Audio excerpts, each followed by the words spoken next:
Salutare YouTube, mă numesc Anders Cristian și azi am făcut un nou video cum mi-am schimbat niște iteme și bonusuri și vreau să vi le prezint. Am avansat puțin, G1, G2, scuzați, m-am buscada. Stați un picuț să vedem ce vrea el. Nu știu. Așa, continuăm.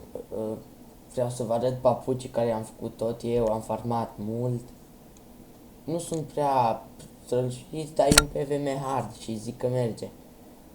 Așa, acum scutul, care tot eu l-am făcut tot plus n-am cumpărat nimic, am băgat în el 90 de milioane, 90 kk și nu-mi pare rău, mi-a intrat niște bonusuri ca lumea și mi le plac mult, pot să-l dau în jur de 250 de milioane și, dar nu vreau, mi le țin până la 61 și să vedem. Ăștia zic că sunt superbi, tot eu i-am făcut, am băgat 50 ceva de milioane în ei, dar nu-i bai, nu regret nimic ce am făcut și, nu, mergem să dăm în asta puțin, hai să facem un duel să dăm rea. Acum, bine, asta e logic, nu vrea să facă Ștefan. Și îl bate Ștefan, care pe aură și dă mult pe... Sau nu știu, nu mă bag. Așa, acum să vedem ce mai este pe la shop-uri, să vedem dacă e un prieten on, nu-i. Mi-am făcut o breazlă cu YouTube, bine, nu-i nimeni aici, dar... Na. Okay. Imediat o să intru pe farm, o să dau cerere și uite aici, o să am de și o să farmez mult și o să fac breazla de 20, poate o să fie cel mai tare dacă reușesc să fac de 20 până adică azi. Să vedem dacă vrea să adică o spus că face. Așa.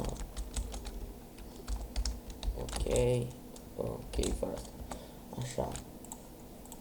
Acolo nu fac că la mă bate, dar fac imediat. Nu știu dacă mă bate, dar am accesorile astea, porcările astea de nivel 1 și trebuie să le schimb, dar vreau să fac 5-5 și apoi să-mi iau frățara lacrimacelului, să fac plus 9 și să bag bonusuri ca lumea.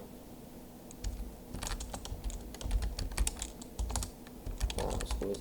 Sigur, și eu am nevoie foarte mult, dar nu pot, că am nevoie mult. Dacă aveam toate itemele ca lumea cum trebuie...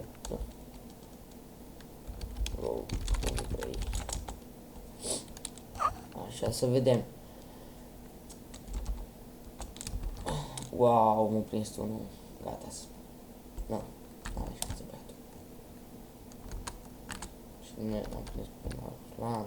9k, wow, 9k. Bestial, eu zic că e bestial 9k la nivel 44, critică, wow, 9k. Și G2, să-l bat pe asta, nu știu ce. Ne. Bine că n-aș putea să-l bată, nu. Da, sigur, ești sura, mă, și dai un K 100 hit unde dau eu 200. Bine, ce vrei, slăbuți. Bine, și n-am încă nici pe nimic, că nu. Stai să mă activez asta, așa. Bine, hai. Așa, și... Stai, tu termină. Bine, ok. 5k. Hai, pa. Gata, ăsta. Și cam atât a fost videoclipul pe ziua de azi și v-am spus, lăsați-mi comentarii cu ce vreți să vă fac și o să vă fac. Mulțumesc pentru vizualizare, la revedere!